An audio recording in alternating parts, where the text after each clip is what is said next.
अमित कोतियार, आप देख रहे हैं उत्तराखंड का नंबर 1 डिजिटल चैनल पहाड़ टीवी।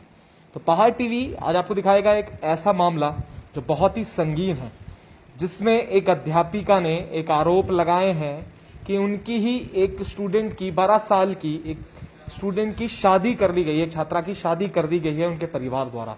ये शिकायत भी उन्होंने की है पुलिस में, पर पुलिस द्वारा कोई भी कार्रवाई अभी तक नहीं हुई है। और आपको बता दें कि लगातार बाल विवाह जैसी जो घटनाएं हैं वो इस राजधानी में बढ़ती जा रही हैं। तमाम जो बस्तियां यहां पर बसाई गई हैं उसको लेकर कहीं ना कहीं बड़े सवाल हैं कि जो बाल विवाह को लेकर राजधानी में ये बढ़ता हुआ जो चलन है आखिर कब रुकेगा। और पुलिस को कंप्लेंट करने के बाद, शिकायत देने के बावजूद भी अब तक कोई कार्रवाई नहीं हुई है। और अगर ये हाल राजधानी का है तो क्या हाल होता होगा और जगहों का, ये भी अपने आप में बड़े सवाल हैं। तो इसी पर अध्यापिका जी हमारे साथ है, अरुणिमा शर्मा जी, और उनसे बात करेंगे और जानेंगे कि पूरा मामला है क्या। जितने लोग जुड़ेंगे शेयर जरूर करिएगा, क्योंकि राजधानी का अपने आप में बड़ा चिंतनीय विषय बना हुआ है। मैडम, पहले तो बहुत स्वागत है आपका पहाड़ टीवी पर। Thank you Amit ji. मैं अपना परिचय दूं थोड़ा सा। मेरा नाम अरुणिमा शर्मा है और मैं राजकीय प्राथमिक विद्यालय लाडपुर रायपुर में मैं असिस्टेंट टीचर हूं। और यहाँ पर रायपुर थाना के जस्ट पीछे एक बस्ती है बिहारी बस्ती, और उसके पीछे एक दूसरी बस्ती है राजस्थानी बस्ती, जहाँ के बच्चे हमारे यहाँ पढ़ने के लिए आते हैं। और रिसेंट में अभी जुलाई माह में मेरी एक स्टूडेंट है जिसका नाम मैमुल है, उसके फादर का नाम फूल मोहम्मद है। उसने मुझे फोन किया रो रो कर, वो बहुत रो रही थी, और लेकिन उसने मुझे मैटर नहीं बताया कि क्या बात है। उसने मुझे कहा मैम मुझे आपके पास आना है, और मैंने कहा बेटा आ जाओ। और क्योंकि उस समय लॉकडाउन था, ये बात फिर आई गई हो गई। 12 अगस्त को जब विद्यालय खुला और उसके 2-4 दिन के बाद मैंने ध्यान दिया कि बच्चे कुछ बहुत कम आए हुए थे, तो मुझे कुछ बच्चों से पता लगा कि मैमुल की शादी हो गई है। एंड हमारे विद्यालय अभिलेखों के अनुसार मैमुल की उम्र केवल 12 वर्ष और प्लस है, 12.5 साल की है वो। फिर उसके बाद मैंने छानबीन की वहां बस्ती में जाकर, तो मुझे पता लगा कि ये मामला बिल्कुल सच है। और कई लोगों ने मुझे बताया कि अरे यहाँ पे तो यही होता है, मैमुल की भी शादी हो गई है।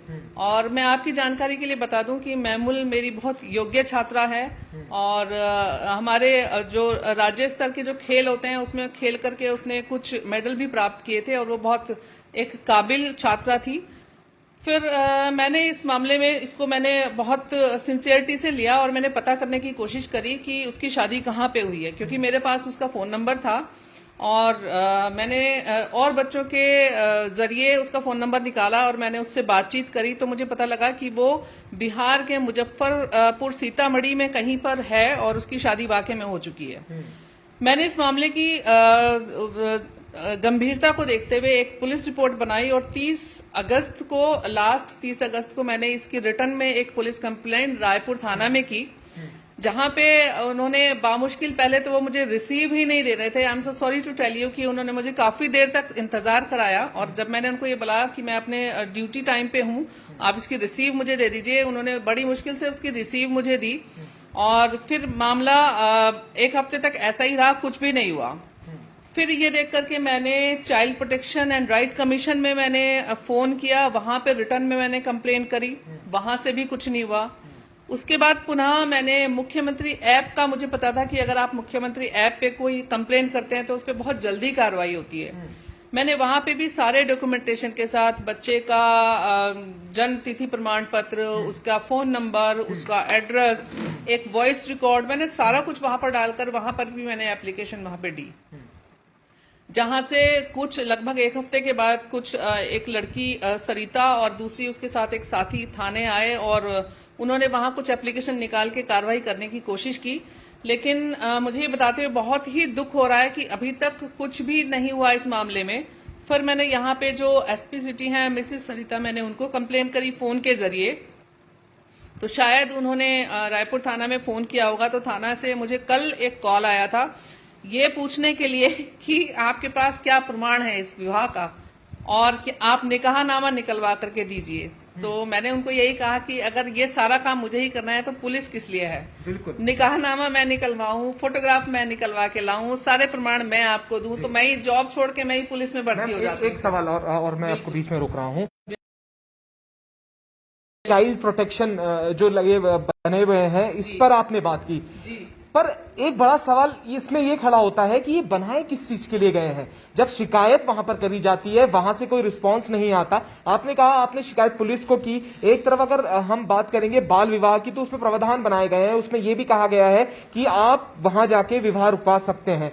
पर अगर आप पुलिस में कंप्लेंट कर रहे हैं, ये बता रहे हैं कि विवाह उस समय वहां हो रहा है और पुलिस ही अगर साथ ना दे तो क्या किया जाए?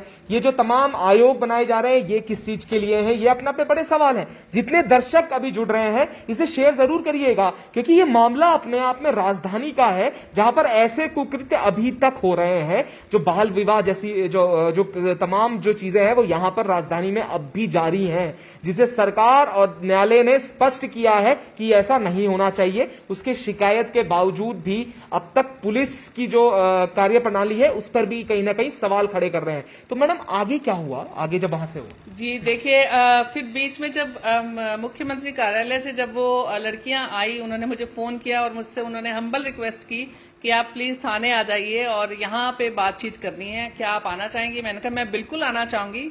शिकायत मैंने अपने नाम से करी है और मुझे इस बात में कोई डर नहीं है और मैं किसी से डरती नहीं हूँ, क्योंकि मेरा बच्चा था और एक अध्यापक होने के नाते अगर मैं ये स्टेप नहीं उठाऊंगी तो कौन उठाएगा। तो वहां पर जो पुलिसकर्मी उस समय मौजूद थे, उन्होंने मुझे कहा मैडम आपको मालूम है कि आपको कोर्ट जाना पड़ेगा? मैंने कहा मुझे बिल्कुल अच्छी तरह मालूम है, मैं एक अध्यापक हूं, कि मुझे कोर्ट जाना पड़ेगा और मैं इस मामले को कार्रवाई करने के लिए मैं कहीं भी जाने के लिए तैयार हूं। और मुझे ये देख के बहुत ही मुझे बहुत दुख हुआ और मैं बहुत तकलीफ हुई मुझे कि एक पुलिसकर्मी बजाय इस मामले को हैंडल करने के, कार्रवाई करने के, वो सबसे पहले मुझे से प्रश्न कर रहा है कि आपको कोर्ट जाना पड़ेगा। मैं एक महिला हूं और मैं एक अध्यापक हूं, मैं कोर्ट क्या, मैं सुप्रीम कोर्ट भी जाने के लिए तैयार हूं कि इस तरह की चीजें रुकनी चाहिए। क्योंकि हो सकता है आप देखने वालों के लिए या आपके लिए या और लोगों के लिए ये सिर्फ एक मामला है, लेकिन मुझे ऐसा लगता है उस बच्ची को मैंने अपनी बेटी की तरह प्यार किया और ये सारे बच्चे मेरे अपने हैं और मैं किसी भी हद तक जाऊंगी उस बच्चे को न्याय दिलाने के लिए। और मैं ये चाहती हूँ कि ये जो मुझे ऐसा लगता है, हालांकि child protection and right commission से मुझे 2018 में मुझे अवार्ड मिला था, लेकिन मुझे बड़ी शर्मिंदगी महसूस हो रही है कि उस child protection and right commission ने भी कुछ नहीं किया।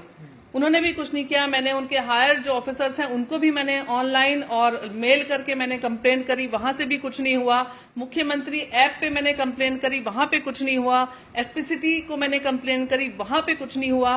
तो मैंने अभी ये सोचा था कि मैं यहाँ का जो लोकल न्यायालय है वहां पर जाकर सीधे मैं जो न्यायाधीश हैं मैं उनसे मिलूंगी और इस मामले में कुछ न कुछ कार्रवाई अवश्य होनी चाहिए। बिल्कुल जी। और जरूर जो ये लाइव अभी समय चल रहा है, काफी लोग जुड़ गए हैं और ये जरूर निश्चित तौर पे मैं कहूंगा एलआईयू जरूर देखेगी, एलआईयू जरूर रिकॉर्ड भी रखती है तमाम चीजों का, वो जरूर इस पर कोई ना कोई कार्रवाई या आगे इसे जरूर दिखाएगी। उत्तराखंड पुलिस के नए कप्तान भी हैं, देहरादून के नए कप्तान आए हैं, उनसे भी उम्मीद कहीं ना कहीं है।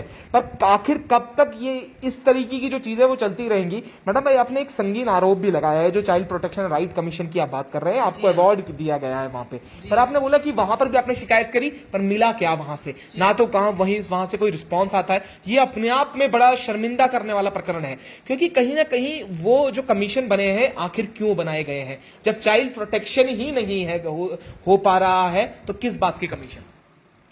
बिल्कुल सर, आप ये बिल्कुल ठीक कह रहे हैं कि चाइल्ड प्रोटेक्शन का मतलब ही है कि बच्चे को प्रोटेक्ट करना, उसको सुरक्षा देना। आप सोचिए कि 1.5 महीने से ज्यादा हो गया मेरे को कंप्लेन करे हुए। आज कितना 12 तारीख हो गई है, मैंने 30 अगस्त को मैंने कंप्लेन करी थी, 1.5 महीने में कुछ नहीं हुआ। और जहां छोटी सी एक कहीं पे कुछ कार्रवाई अगर होगी तो उस बच्ची का आज मुझे सुबह फोन आया, उसने मुझे ये कहा कि पीछे से उसे कोई बोल रहा था कि आप ऐसे बोलिए कि मैम आप मेरे पेरेंट्स को क्यों परेशान कर रही हैं, मैंने अपनी मर्जी से शादी करी है। तो मैंने उसको यही बोला कि बेटा आप 12 साल की 13 साल की उम्र में बच्चे की कोई मर्जी नहीं होती, उसके अंदर विवेक नहीं होता। आपकी अभी पढ़ने लिखने की उम्र थी और आप वहां शादी करके बैठे हो। तो वो बच्ची मेरे से बड़ी गिड़गिड़ा के रिक्वेस्ट कर रही थी कि आप मेरे पेरेंट्स को छोड़ दीजिए, उनके पास बिल्कुल भी पैसा नहीं है और आप इसको रहने दीजिए। तो आप सोचिए कि बजाय इस मामले में कार्रवाई करने के, पुलिस ने उस महिला जिसका मैंने नाम बताया था कि उससे मेरी बात हुई थी और उसकी रिकॉर्डिंग मैंने पुलिस को भेजी थी और बाकी चाइल्ड प्रोटेक्शन और बाकी ऐप पे भी मैंने दी थी, उस महिला को जिसका एक संवाद रिकॉर्डिंग के रूप में मैंने दिया था उसको परेशान करना शुरू कर दिया।